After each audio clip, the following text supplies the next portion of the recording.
फैफिनबालाय आरो फैफिनो खिन्थु फैया दा बिसोर फैगोन ना फैयाथाय फना नाङो खिन्थु रिसिभ खालामो माथोखौ हमना मोनबाथाय दानना होयो हमनो हायोना। खनले जोंनि बिटसार हालामनि फिसाय गोनांखा हिन्जाव खारनाय जाथाया जाफ्लेबाय थादों। थारैनो मा जामारदों हिन्जाव माहारिया?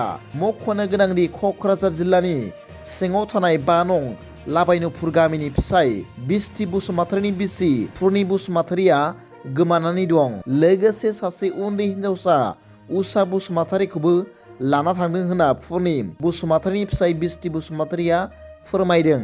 बेखायनो साफ्रोम रायजो राजाफोरखौ खावलायदों नैबे सावगारियाव नुनाय पुर्नि बसुमतारिखौ जायफोर बहाबाफोर नुदोंब्ला स्क्रिनाव होनाय जानबुं नम्बर 8011083665 आव फोरमायहरनो थाखाय साफ्रोम रायजो राजाफोरखौ खावलायदों। लोगोसे पुर्नि बसुमतारिनि असे फिसाय बिस्टि बसुमतारिया फोरमायनाय बायदिब्ला लकेन्द्र नार्जारि मुंनि सुबुङा बे पुर्नि बसुमतारिखौ लाना खारदों होनना फोरमायदों। दा बे समाव पुर्नि बसुमतारिनि असे फिसाया पुर्नि बसुमतारिखौ न'आव फैफिननो थाखाय खनले गुरै खावलायदों।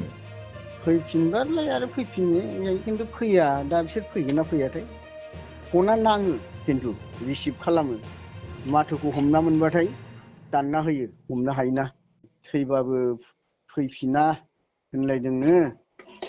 आंनि मुङा जाबाय बिस्टि बसुमतारि, गामिया जाबाय लाबायनोपुर, 5 नं लाबायनोपुर, डिस्ट्रिक्ट क'क्राझार। ओमफ्राय बिनि मुङा पुर्नि बसुमतारि, खुदियानि नामा उषा बसुमतारि आरो बिनि बिमानि मुङा रम्बि, बिफानि नामा हंलामोन, बिफा थैबाय। बिसिना बिमानि गामिया जाहैबाय बिसमुरि मानिकपुर। दा गथ'फोरबो गैया नङा दं जोंहा 3 बिजामादै मोनबाय, सासे बिहामजो मोनबाय।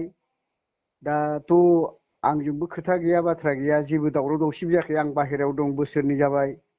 थाखा फैसा हरबाय थायो बिदिनो थाखा फैसा एसे एनै दोनो। बे थाखाखौबो बिसोर माबा खालामबाय। फैफिनबाथ' जेबो नङा फैफिनजायो। आं आगोलावबो बहुत रिकुवेस्ट खालामबाय दाख्लैबो, दाबो रिकुवेस्ट खालामो फैफिनजायो। नों बहाबाफोर मावहैदोंमोन नामा गोजानाव खामानिफोर? आङो आन्ध्रायाव दं बाबु। फार्स्टआव तामिलनाडुआव थांदोंमोन, तामिलनाडुनिफ्राय आन्ध्रायाव दंफैयो दा। ओमफ्राय बिदिनो एसे फैसाखौ माखासे हरना माखासे दोनै माने बिदिनो 2 लाखसोनि एसे बारबायमोन आरो। ओमफ्राय दा बे थाखाया माने गैला, बेबो गायब जाबाय। बेंकआव दाख्लै नायबाय आं, बे खालि जाबाय। होमबाबो जेबो नङा, गाव फैफिननानै माबा मोनसे कमप्रमाइस खालामोबा, मिमांसा जायोबा बाहायखोना दं बेफोरबायदि आरोखि मोनसे। दा बिनिफ्राय मालाय आं माथो होननो रोंगौ, आं जेबोखौनो बुंफिननोबो रोङा।